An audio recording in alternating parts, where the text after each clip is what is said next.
Get that techie out of my briefing. We need warfighters here, not keyboard commandos. The words dripped with contempt, echoing through the cramped operations room at Camp Viper. Major Erik Castellano, his uniform immaculate, despite the Iraqi dust that seemed to infiltrate everything, gestured dismissively toward the corner of the room.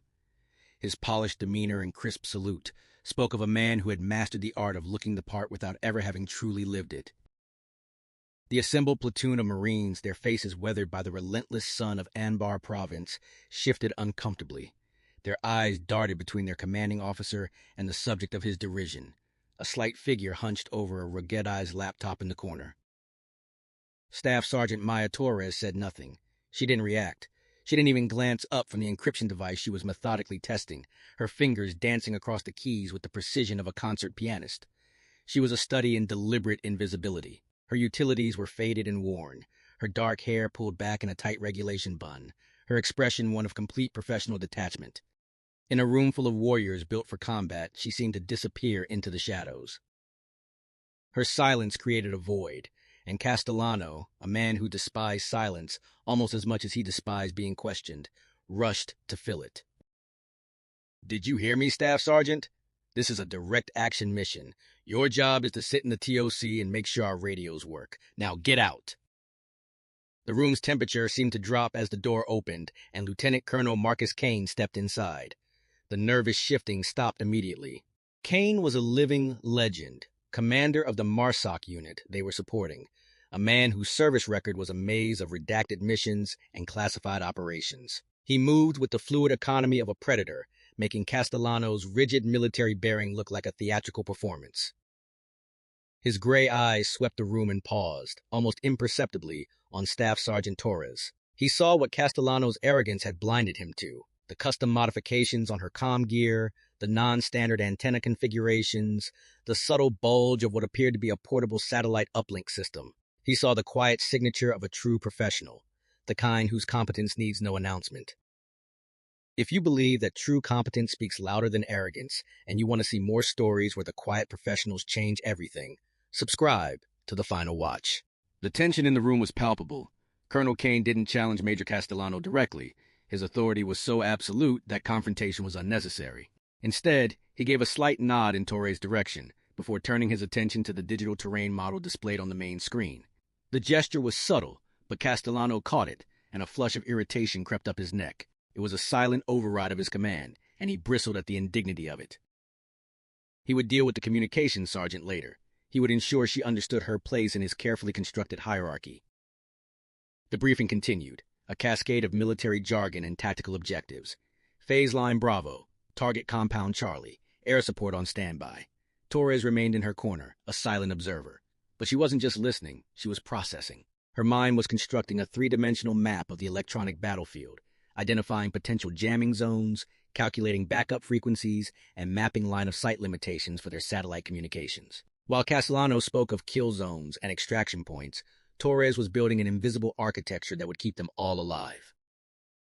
As the briefing concluded and the Marines filed out, their boots echoing on the concrete floor, Castellano made a point to walk past her. "Make sure you've got extra batteries, Staff Sergeant," he sneered, his voice low enough to be a personal insult. "Wouldn't want the big boys to lose their precious Wi-Fi connection." Torres offered no response. Her face remained a mask of professional neutrality. She simply closed her laptop, secured it in its protective case, and followed the stream of Marines out into the blinding Iraqi sunlight. Her silence wasn't submission. It was fortress walls built from experiences that Castellano couldn't begin to imagine. She knew, with a certainty that was part of her DNA, that combat had a way of stripping away all the noise, all the posturing, all the rank. In the end, only one thing mattered: competence. And in that currency, she was wealthier than them all. The convoy rolled out 90 minutes later, 6 mine-resistant ambush-protected vehicles grinding through the dusty streets of Ramadi. The MRAPs, painted in desert tan and scarred with the memory of previous encounters, moved in tight formation. The heat was oppressive, a physical force that turned the horizon into a shimmering mirage. Inside the lead vehicle, Major Castellano's voice crackled over the internal communication system, a constant stream of self-assured commands. He was in his element, a commander orchestrating his troops from his armored fortress. Staff Sergeant Torres rode in the third vehicle, the communications hub. The interior was cramped, reeking of diesel fuel, sweat, and the ozone smell of electronic equipment. She sat quietly, her eyes scanning the encrypted radio displays, monitoring 3 different frequency bands simultaneously. The young Marines around her were trying to project confidence, but she could see the tension in their shoulders, the way they gripped their weapons just a little too tightly. Over the tactical net, Castellano's voice was a persistent presence. He conducted radio checks with theatrical precision, critiquing minor procedural deviations with condescending commentary. At one point, he broadcast to the entire convoy. "Sabre 3, this is Sabre Actual. Hope our comms specialist brought her instruction manual. Might need it." A few forced chuckles came across the net. In her vehicle, the Marines looked anywhere but at Torres. They were caught between the rigid chain of command and the basic human decency her quiet professionalism commanded. Torres didn't acknowledge the comment. Instead, she keyed the radio mic, her voice flat and emotionless. "Sabre Actual, this is Sabre 3. All communication systems operational. Running diagnostics on backup frequencies. Out." The sheer professionalism of her response seemed to deflate Castellano's attempt at humor. There was no anger, no defensiveness, nothing for his ego to grab onto. It was like throwing a punch at smoke. He replied with a clipped, "Roger that, Sabre 3, and the net fell silent for a blessed few minutes. Torres returned to her work, verifying encryption keys, checking signal strength, her fingers moving with practiced efficiency. Every Marine in her vehicle watched her with growing respect. They didn't fully understand what she did, but they were beginning to understand that her silence wasn't emptiness. It was focus. It was a level of concentration, so profound that it left no room for the petty dramas that consumed men like Castellano. The world exploded into chaos without warning. The lead vehicle struck an improvised explosive device, a massive charge that had been buried beneath the cracked asphalt. The explosion lifted the 15-ton map rep completely off the ground before slamming it back down at a twisted angle. The vehicle that carried Lieutenant Colonel Kane. The blast wave hammered Torres' vehicle like a physical blow, rattling teeth and throwing bodies against restraints. For a heartbeat, there was only ringing silence. Then hell erupted. Machine gun fire poured down from surrounding buildings, a carefully coordinated ambush. The IED was just the opening move. Over the radio, panicked voices overlapped. "Contact! Contact! One is hit! Man down!" Major Castellano's voice cut through the chaos, but it was strained, pitched higher than normal. "All elements, return fire! Establish a perimeter! Where are they shooting from?" His commands came straight from the manual, but the manual hadn't prepared him for the visceral reality of watching his commander's vehicle burn.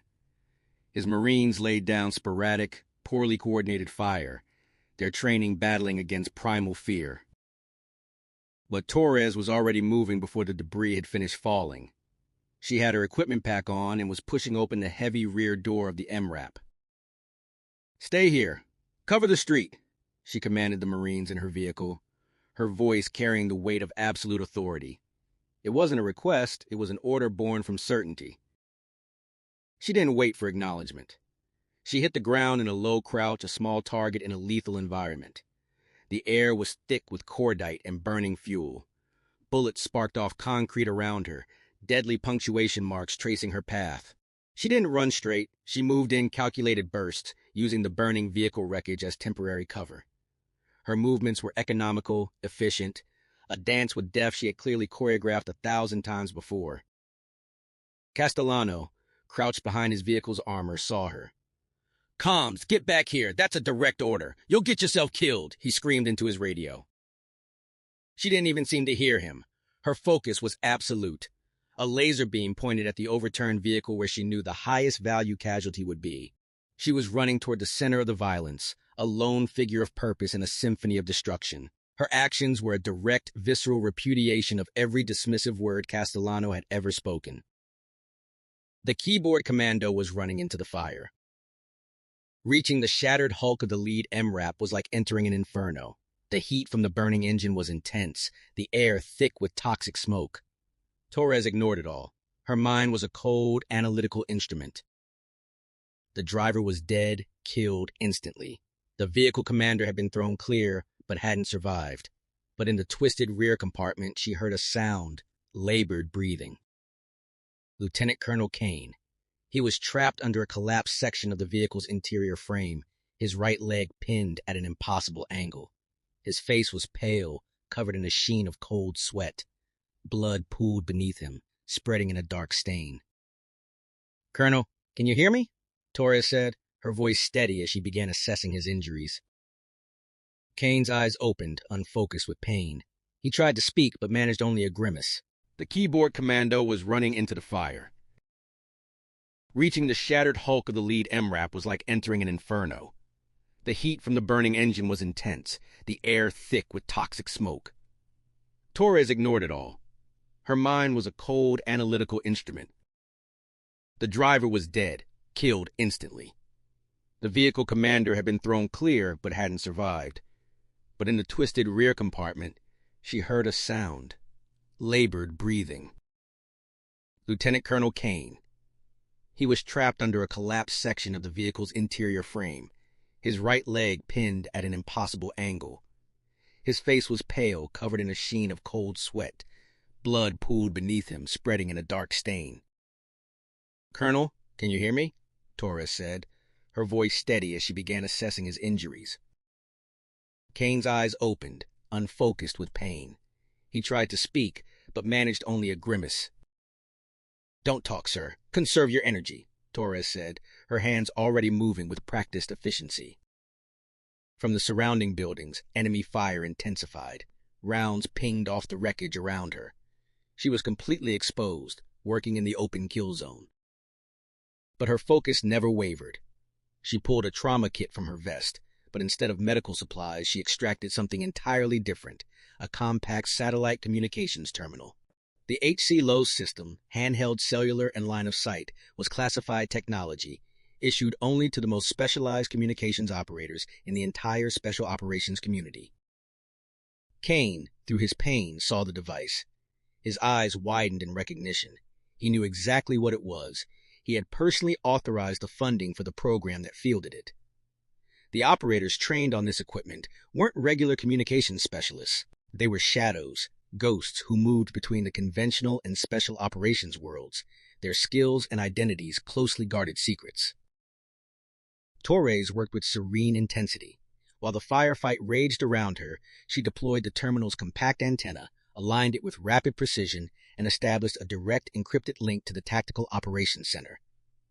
But she didn't stop there. She switched frequencies to a classified channel that bypassed the entire conventional command structure. "Overwatch, this is Shadow 7, she transmitted, her voice calm despite the chaos. "I have a critical priority casualty, grid November Victor 4, 72368. Request immediate CASEVAC, armed escort. Enemy force estimated platoon strength, complex ambush, danger close." The response was immediate. "Shadow 7, Overwatch copies all. Predator overhead, tracking your position. 2 Apaches inbound, ETA 4 minutes. Pedro CASEVAC flight en route." In the Tactical Operations Center, the duty officer went rigid. Shadow 7 was a call sign that appeared on a very short, very classified list. The activation of that protocol triggered an immediate alert that went straight to the combined Joint Special Operations Task Force commander. Torres switched back to the conventional net. "Sabre Actual, this is Sabre 3. Air support inbound, 4 minutes. Mark your positions with IR strobes. Friendlies in the open, danger close fire support imminent." Castellano, still pinned down and struggling to maintain control of his scattered Marines, heard her voice, calm, authoritative, completely at odds with the terrified chaos around them. "What? How did you... Who authorized..." "Mark your positions now, Major. We have limited time," Torres interrupted, her voice carrying an edge of command that made it clear this wasn't a debate. The Marines, despite their confusion, complied. IR strobes began flickering across the kill zone, invisible to the naked eye but painting a clear picture for the inbound aircraft. Torres returned her attention to Kane. She couldn't move him without risking further injury, but she could keep him stable. She applied pressure dressings to visible wounds, monitored his breathing, and maintained constant communication with the inbound rescue assets. The sound of rotors announced the arrival of salvation. 2 Apache attack helicopters screamed over the rooftops, their nose-mounted 30mm chain guns erupting with devastating precision. The effect was immediate and catastrophic for the ambushers. Buildings that had sheltered enemy fighters were torn apart by high-explosive rounds. Within 60 seconds, the incoming fire had been silenced. Behind the Apaches came the Pedro flight, a specially configured Black Hawk with a full pararescue team. The helicopter flared hard over the kill zone, and within moments, 2 PJs fast roped down. The senior PJ, a master sergeant with 20 years of combat rescues, approached Torres. They took one look at the scene, at the advanced casualty care, the satellite terminal, the professional setup, and knew immediately they weren't dealing with an ordinary communications sergeant. He glanced at the HC Lowe's terminal, at the classified frequency settings still visible on the display, then at her subdued staff sergeant's stripes. "We've got him from here," he said simply, his voice carrying profound respect. "But you're riding with us. Colonel's orders." The transition from the chaos of the ambush site to the controlled environment of the Black Hawk was surreal. As the helicopter lifted off, Torres maintained her position next to Kane, monitoring his vital signs. The flight medic, a seasoned veteran, watched her work and made no attempt to intervene. It was a silent acknowledgement. She knew exactly what she was doing. When they landed at the combat support hospital, a full trauma team was waiting. But there was also a full bird colonel, the base's chief surgeon, and a brigadier general, the deputy commanding general of the entire task force. As they transferred Kane to a gurney, the general's eyes locked onto the H-TOS terminal still clipped to Torres's vest. His face went pale. "Colonel," the general said to the surgeon, his voice tight, "her file. I need her complete file. Classification level Alpha 7. The surgeon's eyes widened. Alpha 7 clearance was reserved for the most sensitive special access programs in the Department of Defense. He turned to Torres, and his entire demeanor changed. The authority of rank evaporated, replaced by something approaching reverence. "Staff Sergeant, what's your assessment? What does he need?" The entire trauma bay fell silent. Doctors, nurses, and medics all turned to face the unassuming communications sergeant, waiting for her guidance. The revelation landed like a bomb. In that moment, her quiet competence had completely rewritten the rules of military hierarchy. While Torres accompanied Kane to surgery, his insistence overriding all protocol, the base commander and the chief surgeon stood in a secure conference room, staring at a classified terminal displaying her personnel file. The screen was a maze of redactions, but what was visible was staggering. Unit, Joint Communications Support Element, Special Activities Division, Combat Deployments, redacted. Clearances, TS, SCI, SAP Access, ACCM authorized. Decorations, Defense Superior Service Medal, Legion of Merit, Bronze Star with Valor, X3, Purple Heart, X2. Mission classifications, Tier 1, Direct Action Support, Black Special Access Communications, Unconventional Warfare, Electronic Operations. The Shadow Protocol was the key. It was a program so classified that fewer than 50 people in the entire U.S. military knew it existed. It took the top 1% of Special Operations Communications Specialists from JSOC, Special Missions Units, and the Intelligence Support Activity, and put them through an even more rigorous training pipeline. They became electronic warfare phantoms, capable of infiltrating enemy networks, directing precision strikes, and operating as solo assets deep in denied territory. To maintain operational security, they were periodically embedded in conventional units under their actual rank, their true capabilities hidden behind layers of classification and bureaucratic camouflage. They were walking contingency plans, emergency assets positioned for moments exactly like this. The general looked at the surgeon. "She's not a communications sergeant," he said quietly. "She's a strategic asset." Meanwhile, Major Erik Castellano had been summoned to the general's office. He stood at rigid attention, his face a mask of confusion and growing dread. The general didn't raise his voice. He didn't need to. His words were surgical, precise, and utterly devastating. "Major Castellano," he began, his tone cold. "For the past 3 weeks, you have been in command of an operator whose security clearance is so far above yours that you are not, under any circumstances, authorized to even be informed of her true function. You mocked her. You belittled her. You ordered her away from mission planning sessions where her unique capabilities would have been invaluable." He paused, letting each word sink in like a blade. "Then, when a situation arose that exceeded your training and experience, she not only saved the life of your task force commander, but single-handedly coordinated the combat rescue operation that saved your entire convoy. And while she was doing this, you were, according to multiple witness statements, unable to establish effective command and control of your Marines." Castellano's face had gone from pale to ashen. Each word was a hammer blow, shattering the fragile construct of his professional identity. Your career is not over, Major, the general continued, his voice dropping even lower. But your understanding of what leadership means will be rebuilt from the ground up. You will learn that competence is not measured by the rank on your collar or the loudness of your voice. It is proven in moments of crisis when everything else falls away. You have just witnessed a masterclass in professional excellence. Your tuition is due.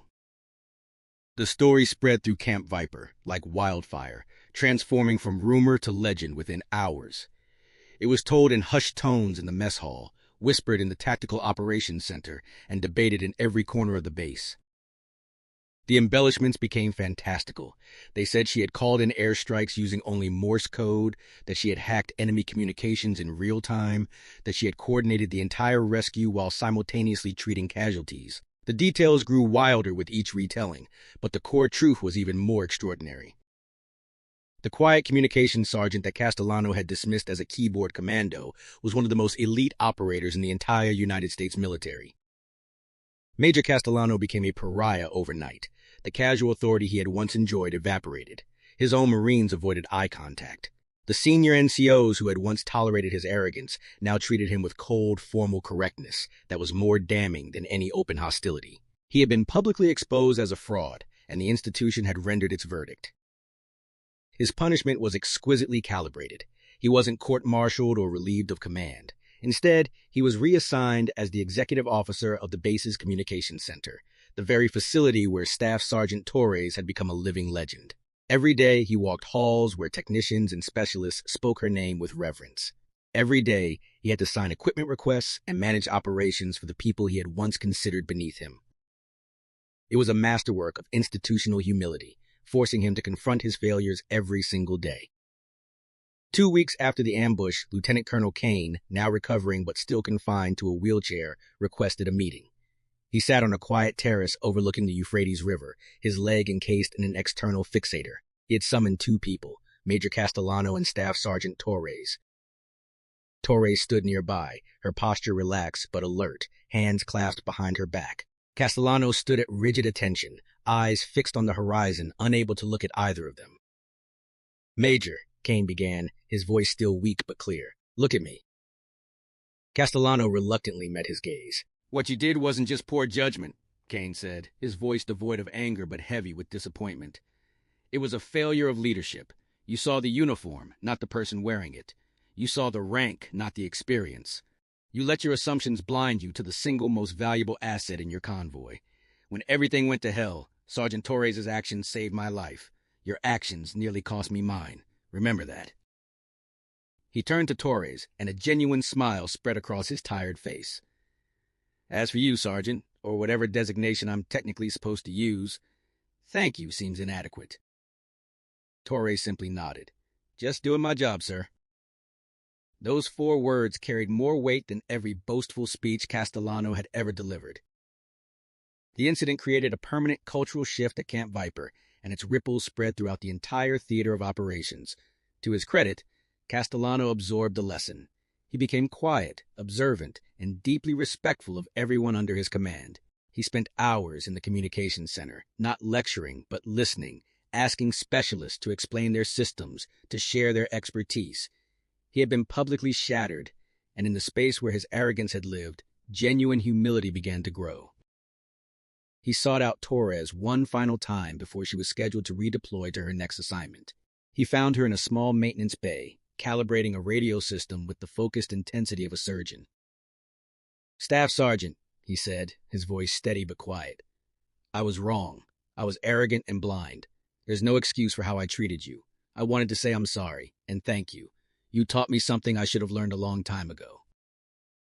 Torres looked up from her work. She studied his face for a long moment, seeing the genuine remorse there. She set down her tools and stood. "The first step in fixing a broken system, Major," she said evenly, "is acknowledging it's broken. You'll be a better officer for understanding that." She offered no absolution, no easy forgiveness, but something more valuable, a professional acknowledgement of his growth. It was all he could have asked for. The legend of the shadow operator became a powerful teaching tool throughout the Marine Corps. Instructors at pre-deployment training centers began telling the story, stripped of classified details, as a cautionary tale about the dangers of assumption and the critical importance of respecting every member of a team. A new phrase entered the military vocabulary: don't pull a Castellano. It was shorthand for the arrogance of underestimating quiet professionals. A photograph taken by one of the Apache crew, a grainy image of Torres covered in dust and blood, calmly working the satellite terminal in the middle of the kill zone, was anonymously posted in the operations center. No one knew who put it there, and no one dared take it down. It became a silent monument, a constant reminder that the most powerful weapon on the battlefield isn't always the loudest. A year later, a new group of Marine officers arrived at Camp Viper for orientation. They were young, confident, fresh from officer training with their heads full of doctrine and theory. Their final briefing was conducted by the operations officer, a lieutenant colonel who moved with quiet authority that commanded immediate respect. It was Lieutenant Colonel Erik Castellano. He looked nothing like the arrogant major he had once been.